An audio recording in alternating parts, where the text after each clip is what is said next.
Hey guys, Nick here. I'm going to go ahead and just state the obvious. This is a marketing tool for my real estate business. I've been a realtor for 20 years right here in Nashville.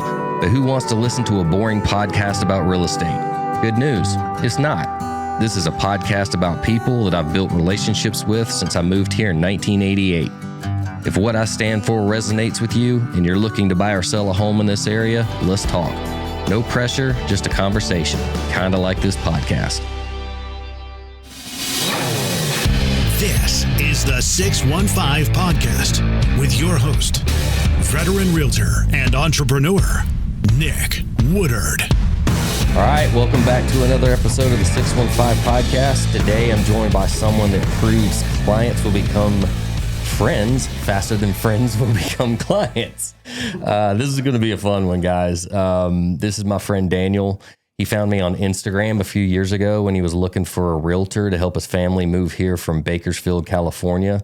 And we became fast friends, man. He's a very successful young entrepreneur that has started multiple business ventures, a few of which he sold at a giant profit. He has had some high highs, some low lows, but he's learned life lessons from each one of them. Welcome, my good friend, Daniel Isbell. Nice to meet you. What's up, buddy? Just trying to be like you. Well, keep trying, brother. So tell us a little bit about your background coming up from Bakersfield. You know, how'd you grow up? You know, you've told me stories of working in the oil fields, you know, all that fun stuff. Well, I grew up in a single parent home, just me and my grandpa. And he's a truck driver, dirt poor, lived in a trailer, typical dirt road story, you know, those cliches. You know, I looked around everybody around me and everyone's struggling and looking for a way out. And I was just like, I don't want to do this. You know, I want to not grow up and just keep the family tree the same. Ended up having a kid at 19 out of high school. So like, you know, the plan that I had, like I didn't stick to that. Yeah. It just made it 20 times harder. But you know, I'm fortunately still with my high school sweetheart, Nicole, to this day. So that worked out. She's a much better person than you are. She's significantly better. So much better. She's significantly better. So yeah, anyway, I mean, we kind of started at that, and you know, having kids young, you're kind of forced to go get a job right away. You know, it was like, okay, we're not finishing college. You know, we got to go make money for diapers. And where I was in Bakersfield is there's not a whole lot of opportunity. Yeah. You know, like help ain't coming. You know, it's not like LA where you can go and there's a million jobs making 200 or whatever, you know. So in Bakersfield, you either become a cop, you go to the oil fields, or you become a criminal. So, you know, there's one of the three options. So, which a lot of people don't kind of think of California that way. You know, when you first got here, we openly talked about how, you know, being Bakersfield area of California is kind of like some of the lower income places here in the South. Yeah. I mean, it was, I mean, I think growing up, like the average house was like 150, 200. And in California, you know, drive an hour south and you're 10 million. Right. You know, it just makes no sense whatsoever. Anyway, went at that for a little bit. I did about 15 years in oil fields and worked in offshore drilling rigs, worked in refineries, making all the fuel. And I, again, looked around everybody, and there's guys that have been there 45 years, and, you know, they're as high as you could possibly go, and they're all blown out and divorced and, I mean, looking rough. And I'm just like, well, hell, I don't want this either. You know, like, so what are we going to do? And at that time, you know, making 100 in California is like making like 40 here. You know, it's not going to go very far, especially with the taxes, cost of living, and all that fun stuff. But I looked at my wife, and I was just like, hey, we got like a last ditch effort. If this don't work, we're selling the house, and we're going to have to figure something out. And we started a supplement company, dietary supplements, and I'd work 12 hours every day, get off work, and I would be in my kitchen working on the website, working on marketing, I was capping stuff myself. I do that till 2 a.m., go to bed, wake up at 5, do it all over again. And I did that every single day for about 2 years. And I blinked and I was in 7 countries selling. So I did it the hard way, but I also did the smart way where I kept my day job. So that allowed me to really, not stress as much and maybe not have to do big moves. But doing everything myself, I learned everything myself. There's nothing that I didn't know about my business. And then I kind of started rolling that into other businesses, and I would take profits and buy other stuff, start other stuff. A couple of years went by and life was exactly what I wanted it to be. My biggest success is we grew a company to 30 million annually, and was that the solar company? Construction solar. So, we did everything. We built pools, we did home remodeling, we did solar, we did framing for Holiday Inns. The good part about California, only good part is, those conversations for those contracts can be very accessible. Yeah. It's who you know, and if you can perform, and you get the opportunity, because there's a lot more of those opportunities there because it's such a big state. So, building Holiday Inns in Bakersfield, California, it doesn't sound like much, but you got to think there's, a million cities there. It's like, it's really accessible. Kids are all in school, and, we were kind of going at it, and then COVID happened. At this point in my life, I was fortunately, thank God, raking it in. I'm doing stuff that I never thought was imaginable. I'm making what my truck driver grandfather did in a year. I'm making that in probably an hour, or, a couple hours. God came through for me on that one. But we looked around, and me and my wife were just like, this is not what we want our kids growing up in. COVID just 10x'd everything. The homeless, child trafficking, there's all these forums and, Facebook stuff like, oh, my kid tried to get abducted at Target.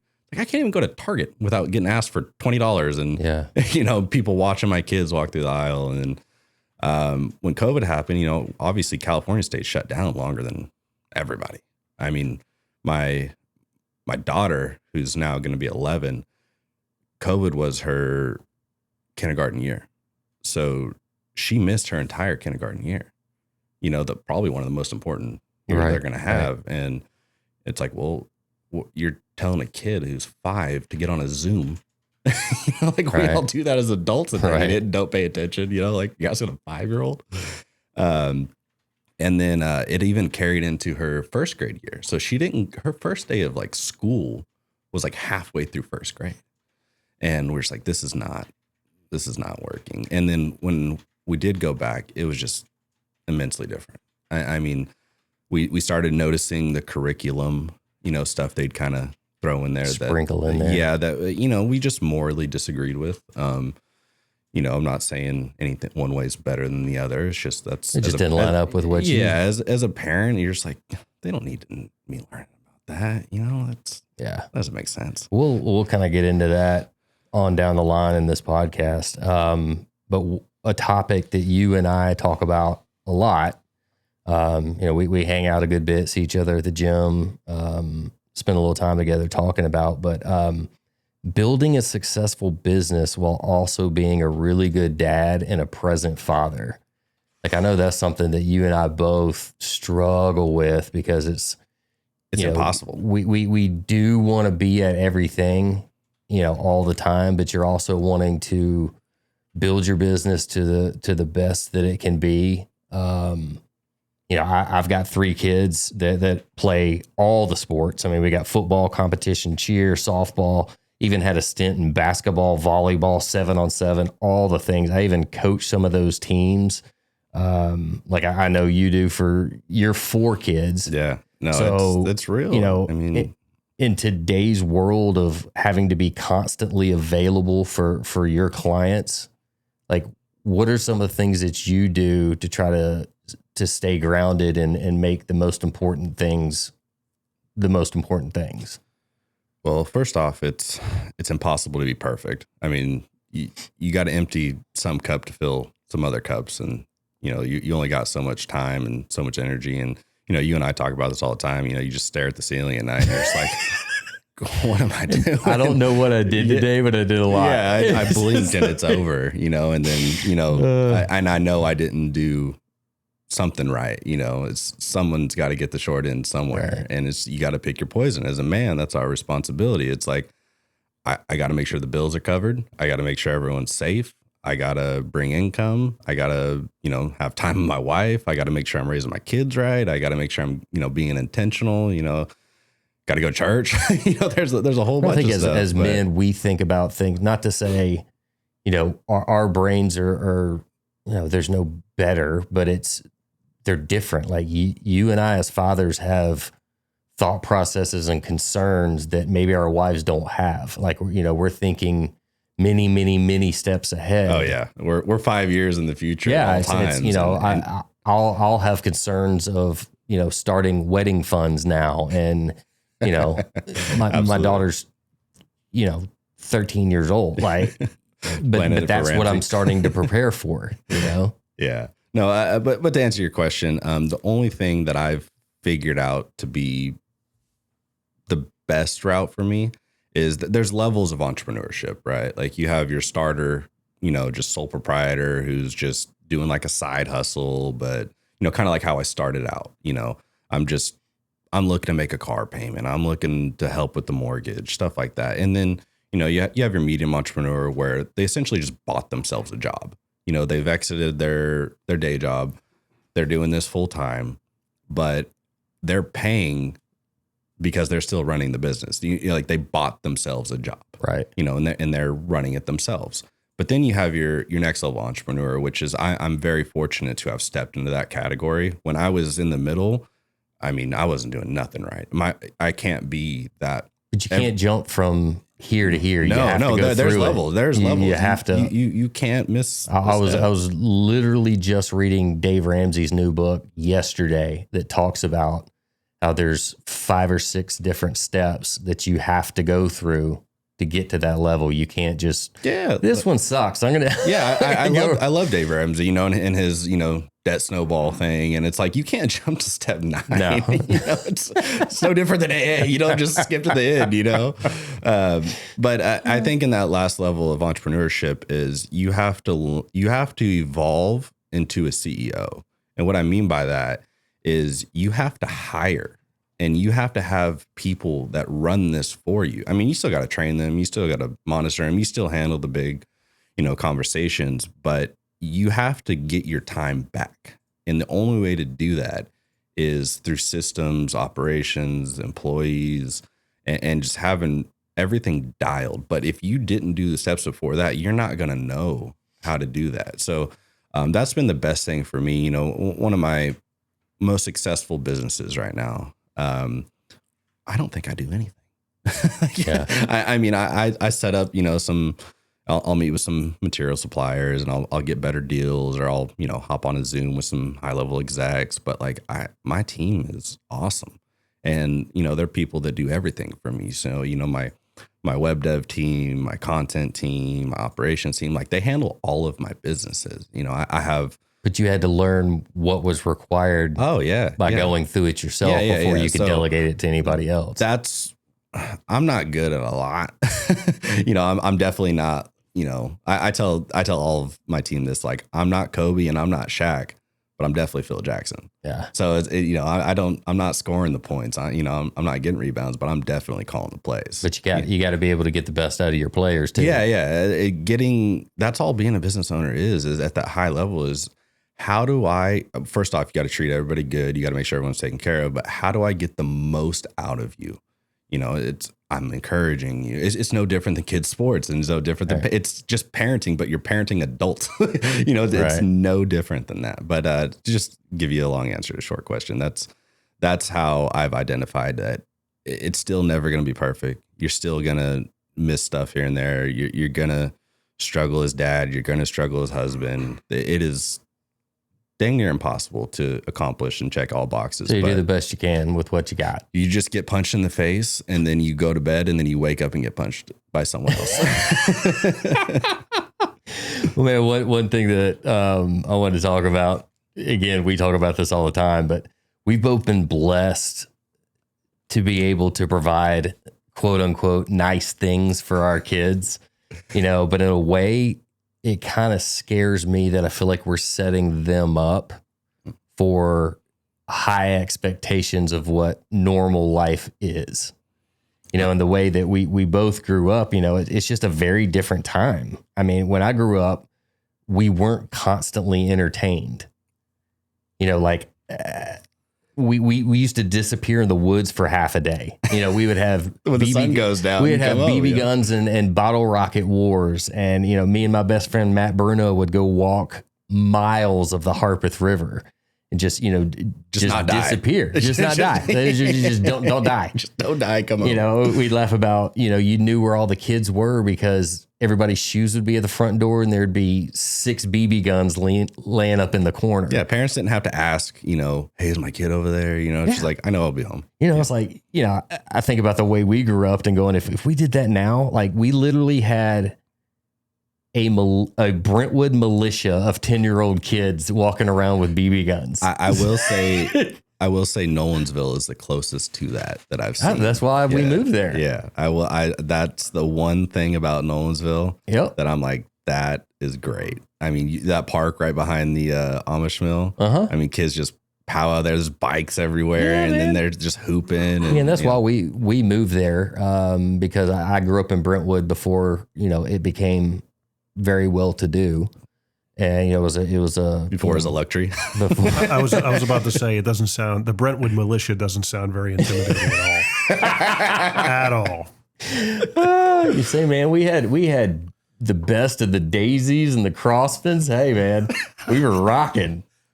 So, like, man, I had an amazing childhood, but it was simple. Rec ball. We just played rec ball, and it was during a specific season. When it was football season, you played football. When it was baseball season, you played baseball. And now it's not that. It is, sports now are year-round, private lessons, traveling, all the things. Like, it's fun. I enjoy it. I definitely enjoy it. But, it's like we bought my young daughter a $400 softball bat. Took out of your 401? Yeah. Yeah. Like, no, don't get me wrong. Like, it's a badass bat. Yeah. Like, yeah. She's crushing it. She's doing great. But like, we used to share 2 bats for the whole team. For multiple years. It's like my son gets a nice new football helmet almost every couple of years because, the technology of concussions and stuff is growing. So you gotta up that. Yeah. Back then we had that one tube that went all the way across the top and they just like pumped it up. And then now it's all, 19 pads in there. So when I played, for the Brentwood Blaze, then I played Brentwood Middle School and Brentwood High School. Like, I swear I wore the same helmet for like 6 seasons. They just let you take it home and keep it.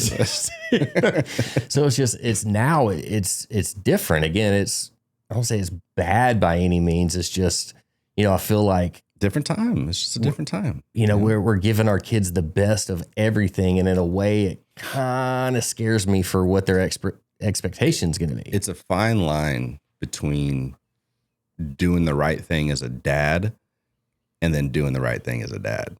Because you're like, growing up how we grew up, like I didn't have a pot to piss in, man, and like in the summers, I would go to the bad side of town, quote unquote ghetto.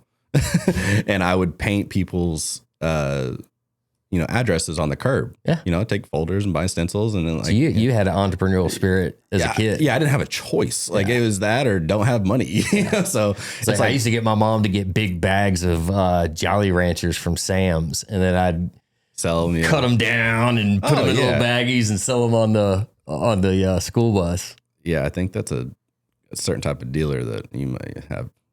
You got to learn the skills, man. But same concept as, back then, if I wanted new football cleats, I had to go do stuff and I had to fundraise. Now, which would build you to what you can do now. Yeah. So now I have this daily battle. Me and my wife both is we have the means. We're, like I said, God has taken care of us and we have the means. Do I give my son, we just bought him a $400 high fire bat, do I give him that? And, he's obviously going to hit better. It helps. Or do I show him the value and like what it took to obtain this? Right. Do I force him to do all of this, which we've tried both, but then with the scheduling these days, I mean, these kids wake up, the bus is there at 6:15. We're at the ball fields till 10 o'clock. Like we weren't necessarily doing that type of schedule when we were kids because it was just a little slower. So it's like, well, do I protect them in their sanity? I don't want to introduce them to these just craziness, adult lifestyles at such a, young age where you're go. You have all these expectations. Right. It's like, do I protect your childhood and like, really, these are the best years of your life. This is, just be a kid. Or do I force you to like, learn how we learned, and it's a really fine line that I don't have the answer to. I'm kind of more on this other side of like, I have the means. I know what it was like to not have. So I'm going to give everything. I'm going to give you your private lessons. I'm going to give you the best equipment. All I ask is just 100% hustle all the time. I ask good grades. I ask that you just be a good human being. And as long as you're doing that, I'm comfortable in my abilities as a father I can still teach you those things. Yeah. I can still teach you those morals. And so wait till they get a little bit older, like where I am now with Caden, who just turned 16. It's, I think about, my life from 16 to 18 were by far some of the best years of my life. So I'm at this crossroad with him of, okay, do I protect these couple of years that should be the best years of his life? Or do I start showing him, okay, the train's coming down the track. Like you need to learn how to prepare for this because, once you graduate, real life happens.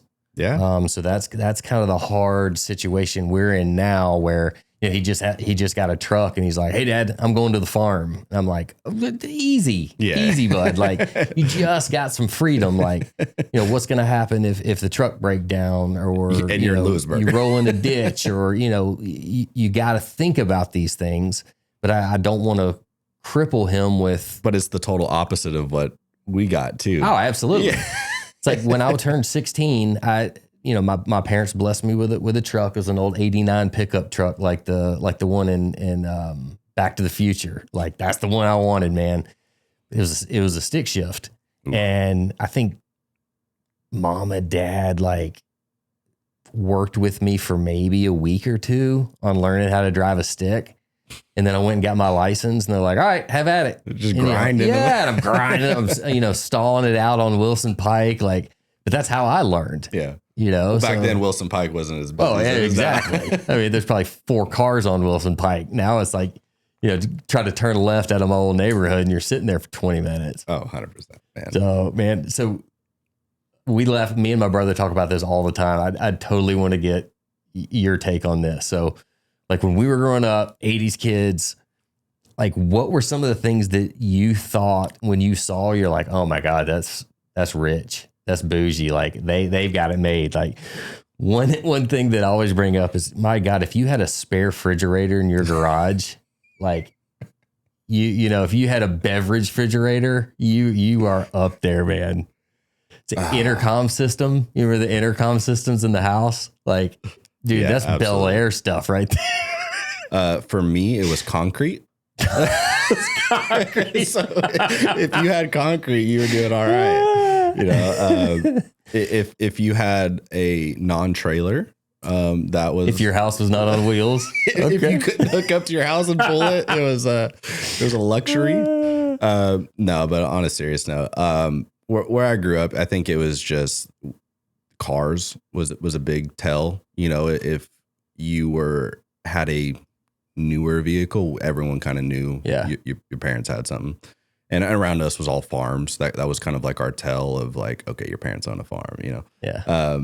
But you know, the rest of us, it's like, I hope this vehicle makes it to school today. You know, like I hope it starts. Like I hope we can get this thing going, or else I'm going to ride my bike 8 miles.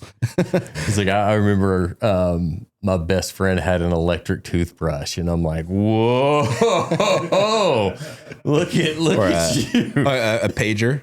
A pager? When they first came out, you remember? It's like, oh, you got a pager? That's awesome. So, man, growing up, we always had enough, man. My parents busted their butts to provide for amazing childhood, man.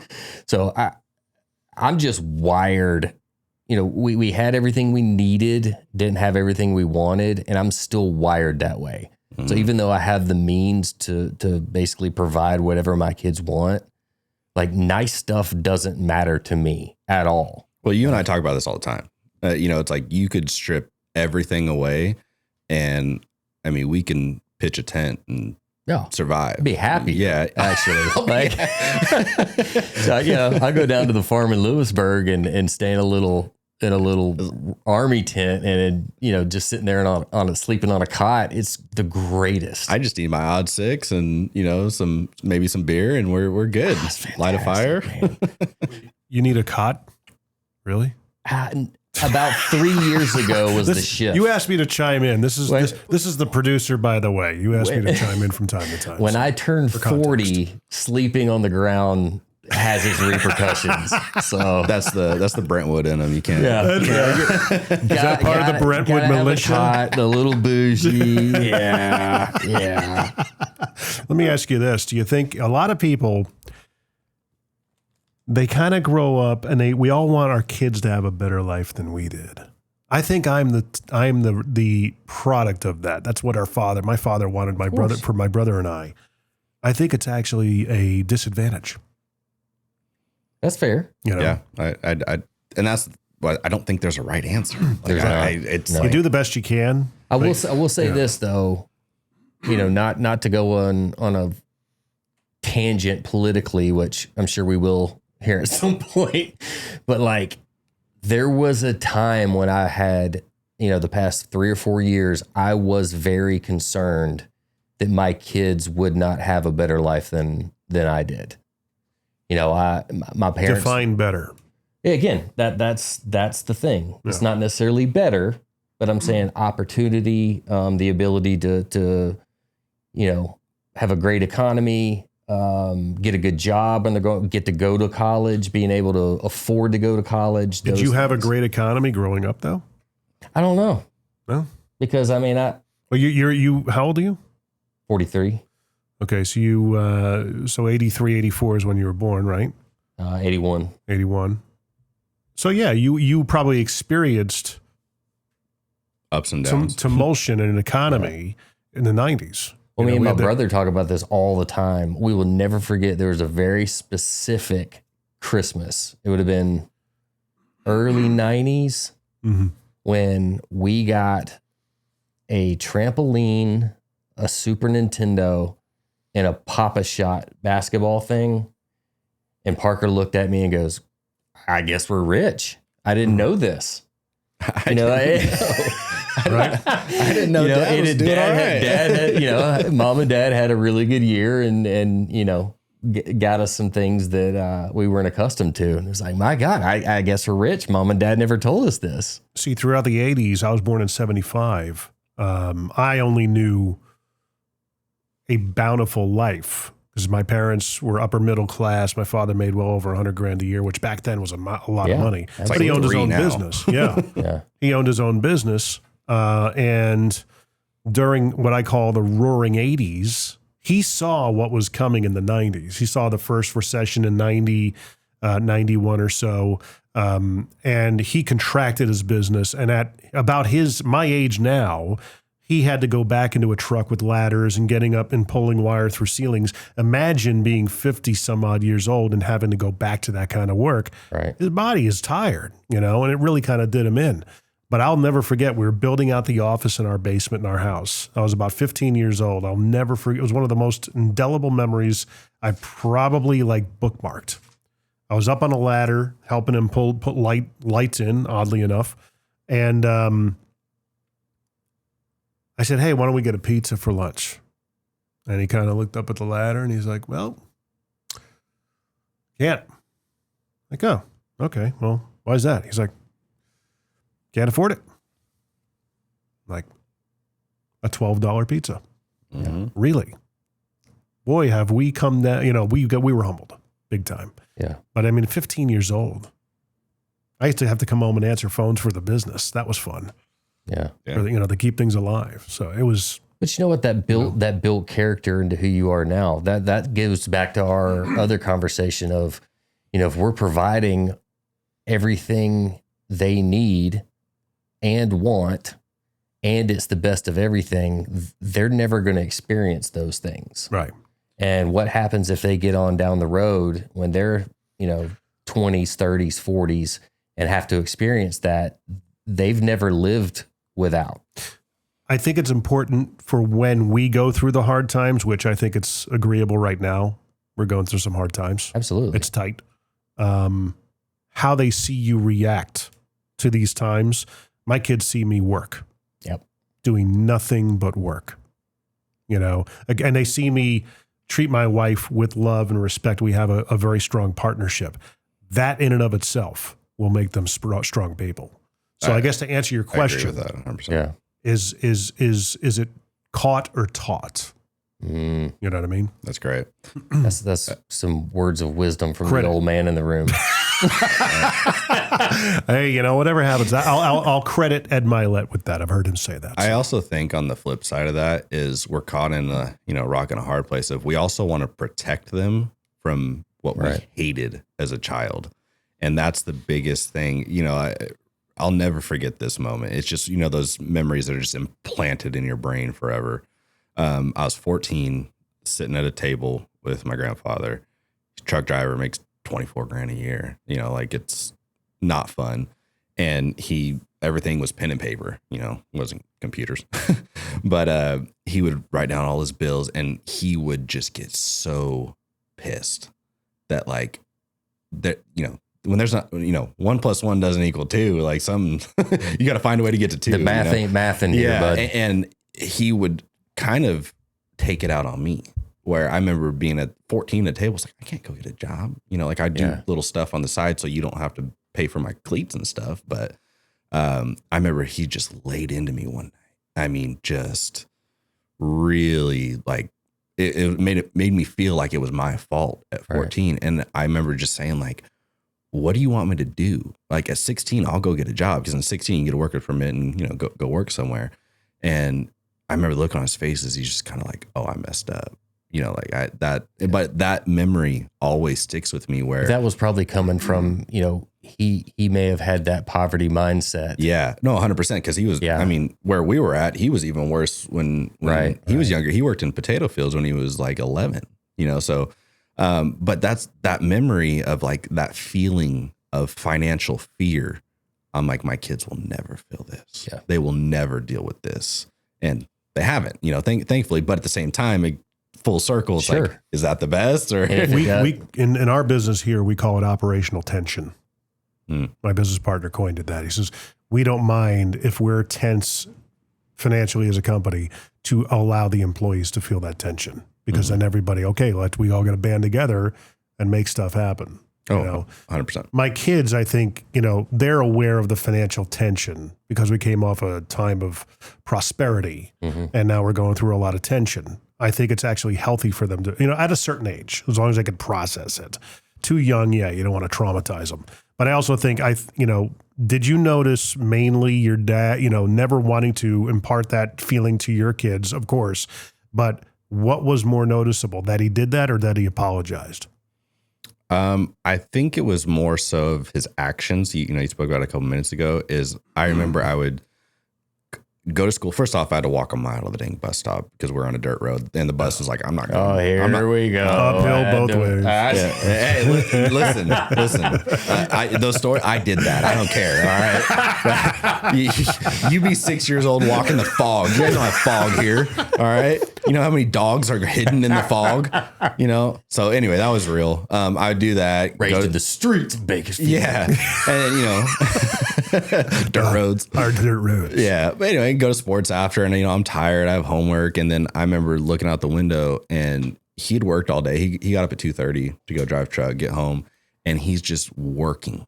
I mean, he doesn't have to. He can go sit in his recliner like all the other dads did. And, you walk in, dad sleep on the recliner. You picked up on that. Yeah. So I just saw him like, this guy doesn't stop. Like, he knows the yard work has to be done. He knows I have to build this. Hey, I have to take care of this. I have to work on the car, and he's more tired than I am. I sat in the air conditioning, building all day and listened to a teacher. And then I played sports is fun. Yeah. It's hard work, but it's fun as a kid, and it's like, it really stuck with me. Like, I have it easy and he's falling on the sword, so I can do this. And so that's kind of my mentality now of like, I'm falling on every sword. So it doesn't matter how successful a business is, doesn't matter how many zeros it brings in. You still have to have that work ethic. It doesn't matter if it was driving trucks or owning businesses. Like some of my friends, their daddy's money and they have an infinite, start, they have a significant head start. Doesn't mean you can run a business. It doesn't mean that it's going to bring you happiness. It doesn't mean any of that. You have to have the foundational tools of success. You have to know those things, and you have to go through the suck, to really know what you're doing.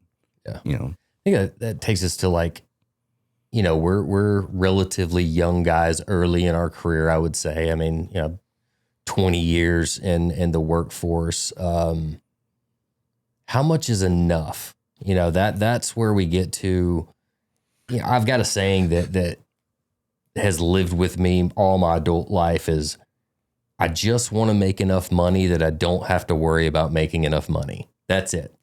I don't need the nice stuff. I just want to get to a place where there's never a concern or a worry moving forward. And I don't know if that's attainable. Well, I'll give you my personal experience. So when I first started the business, I was like, if I could just make $4,000 a month, I'm good. And then 4 turned into 6, 6 turned into 15, 15 turned into 30. The next thing you know, I was shooting for 150 on a month. Like, whose goal is that? Like, that's so unreal. That's fine, but it just wasn't enough. And when we first moved here, you and I are in contact, and I kind of had that mentality of, it's never enough. I want to be a billionaire. Yeah. I want to do these crazy things. And after getting humbled several times, you and I have talked about, and our goals now are totally different. Where I share that same mentality of like, I just want to wake up and I want to hang out with my wife. I want to hang out with my kids. I want to have something to where the cash flow allows me to do that. I don't care to have 1 million rental properties. I don't care to, have all that. And I really don't even care what the bank account says anymore. Yeah. I mean, you got to make sure it's there, but I'm not chasing this anymore. And I've been very blessed to work with a bunch of private equities and venture capitalists. And I have conversations with these guys. I mean, these guys have hundreds of millions of dollars. And I ask them the same question. I'm like, when's it enough? You have like 20 houses all across the world. Right. One of them, I'm like, you own a bank. like you can chill. And he's still out there like trying to buy more businesses. Well, one thing I read this in a book somewhere. I don't know if it was Dave Ramsey or one of those guys, but basically talking about, they interviewed, all these millionaires and all these successful business people. And they're like, what's the one thing they have in common that drives all of them? It doesn't matter if you're, worth $1 billion, $1 million, 100,000. Progress. Mm-hmm. It does not matter how much you have if you have an entrepreneurial spirit, it's about progress. It's the addiction. It's the addiction of progress. And I never, when I'm selling a business or when I'm growing one, or, you know, it's not the number at all. I don't care about that.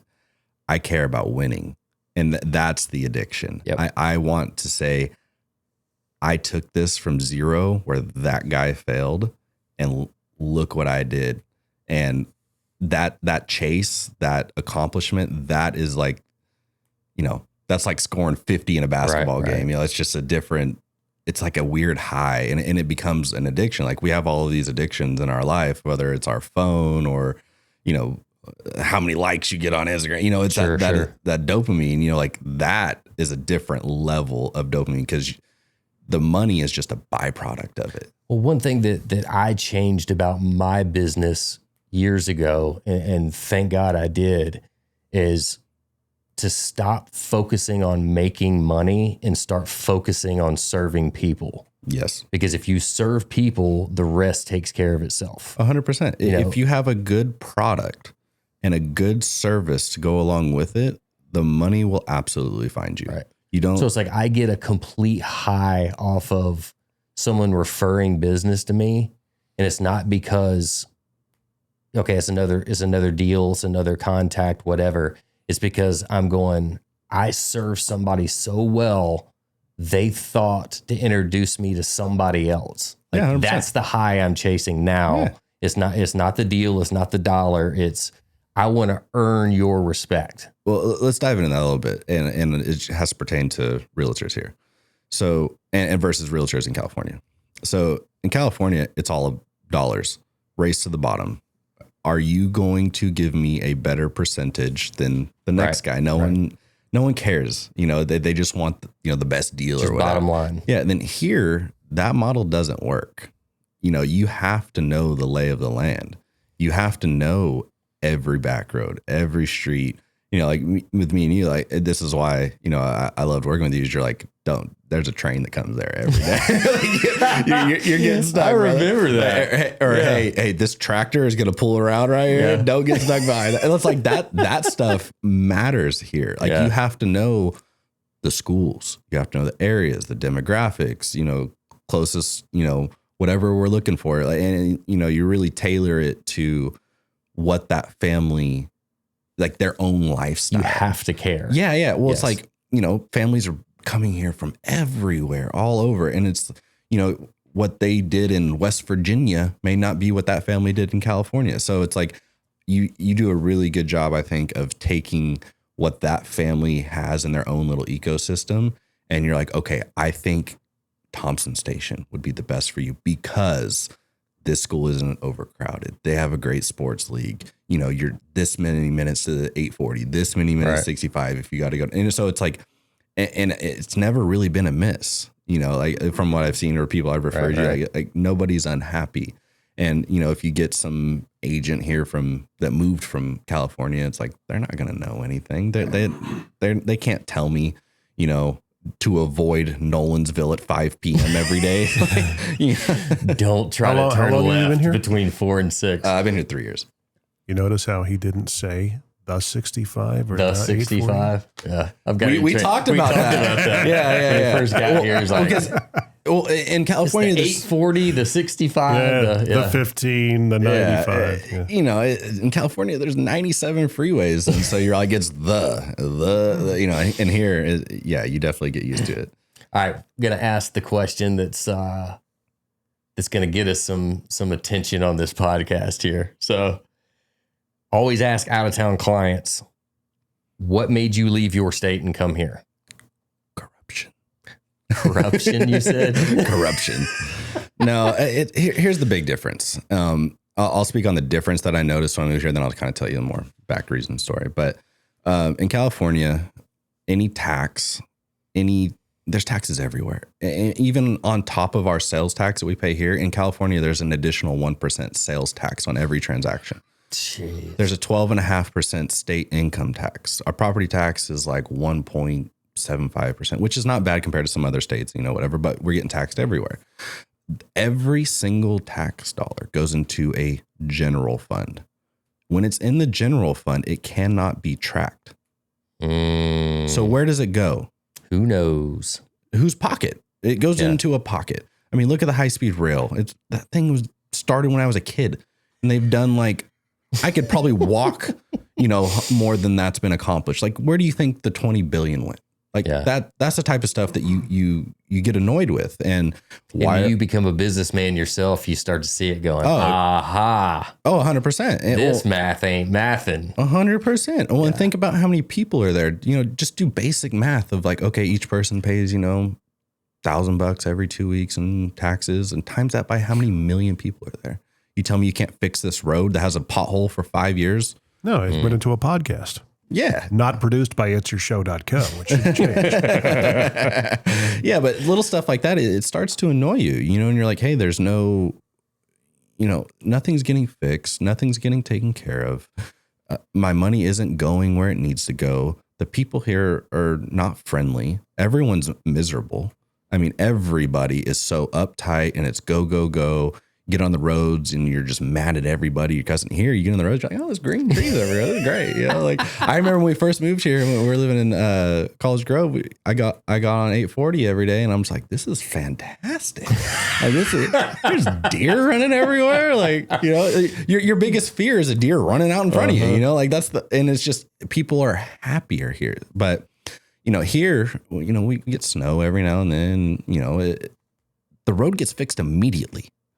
And you're like, yeah, I mean, he's comparing to California, though. Williamson County. Yeah, I'm talking about Williamson County.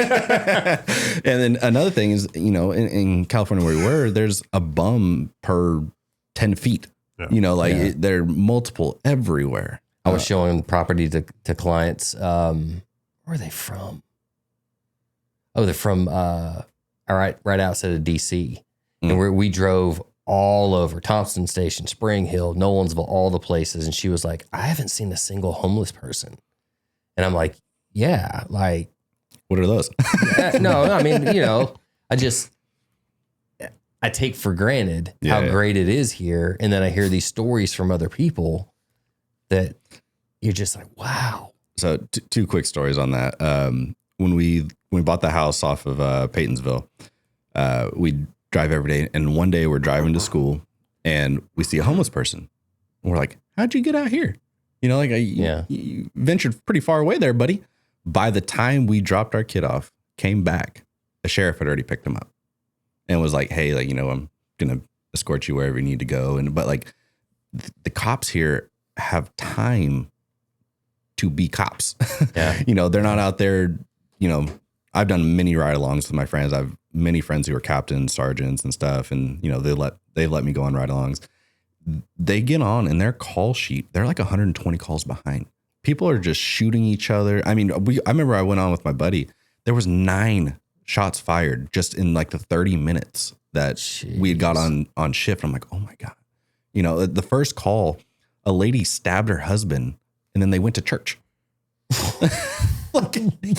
They just like, okay, cool. And the guy's bleeding everywhere. And I'm sitting there like, oh my God, and it's just like here, obviously we're fortunate with not as much crime. Obviously there's crime everywhere. Like stuff does happen, but it's not at a mass scale. Right. So the cops, they'll pull you over just to say hi because they're bored. And, it's like, oh, you're going, 5 over. Like, okay, I'll give you a warning. He's like, dude, you could have not stopped me, but it's fine. But there's time for people who are in the public service to do their job. There's funds allocated so they're able to do their job. They're overworked, overstressed, burnt out. So it's just mismanagement is what kind of at the highest took you to the breaking point, highest level. And it all full circle back to our kids. It's like, I know what I did in high school. I know what I was exposed to. Right. It's 20 times worse now. Do I want my kids, even though I've worked that hard to keep them away from that, to keep them out of that, to shelter them from that, they may inevitably wind up being exposed to that by no fault of my own. It's just our area that we're in. Right. And, we looked inside California at first and we're just like, it gets worse. Like, we're actually kind of like in the best spot. Peeling the layers back. It's getting worse. Like we're kind of in the best spot. Like, but here it's people are more intentional. They're nicer.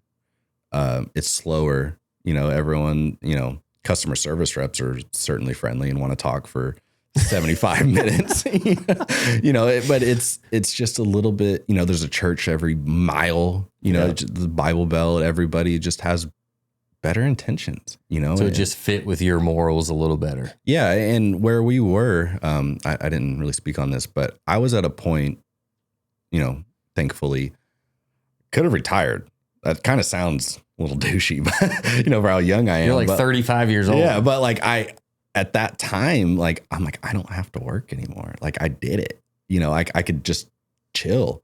And we had a 2.8 interest on our house, like I already had like ton of equity in it and we could have just hung out.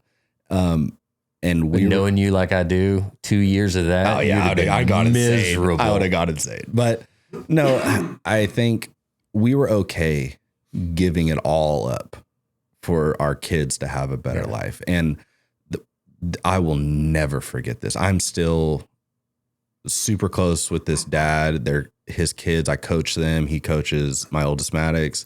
They're the Kirsch family and they are amazing people. I'll never forget this. We did baseball in California. My oldest is my least athletic. This kid, he tries his heart out, but it's hard for him, but he gives it his all.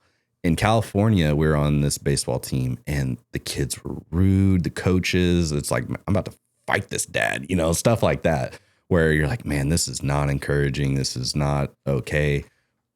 Move here. And Nicole's like, hey, we're going to put him in baseball. I was like, we know what this looks like. We've been here and, it'd been a few years and we're like, hey, College Grove rec baseball, let's go do it and let's just try it and let's just try to do what we are not doing in California. Like, let's try to actually make some changes. We're like, okay, cool. Baseball, coming up and clearly there's these two kids on the team, the Kirsch kids, best kids on the team. They're just good old boys. Studs. And must be those Page kids. Yeah.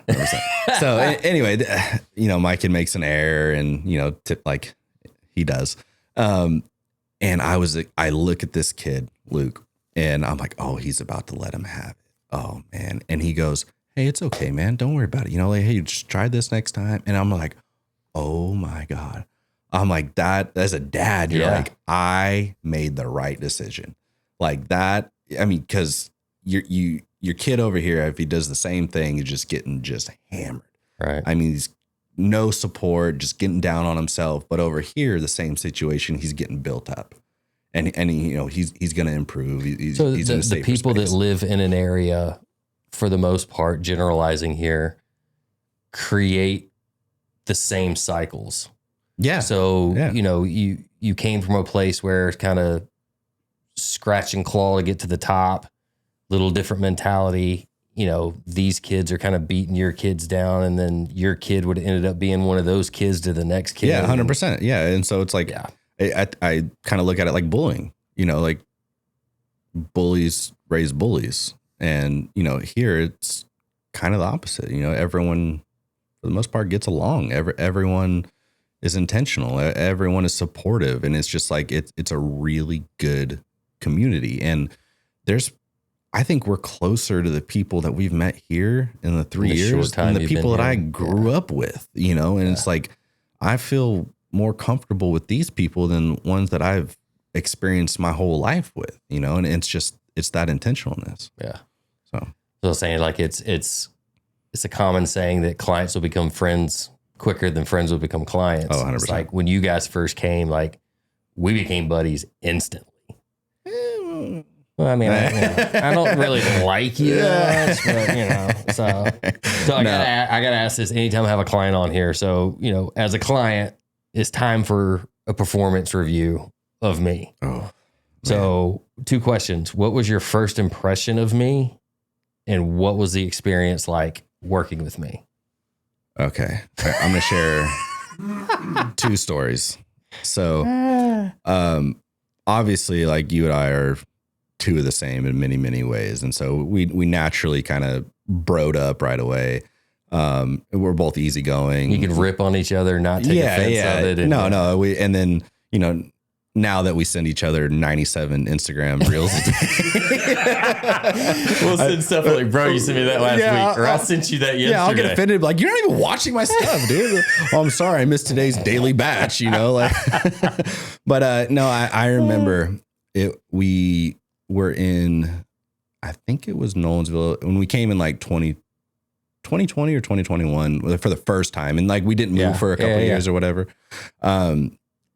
We were just chatting about business and life and whatever. And I noticed you were carrying. And I was like, carrying my gun. Yeah.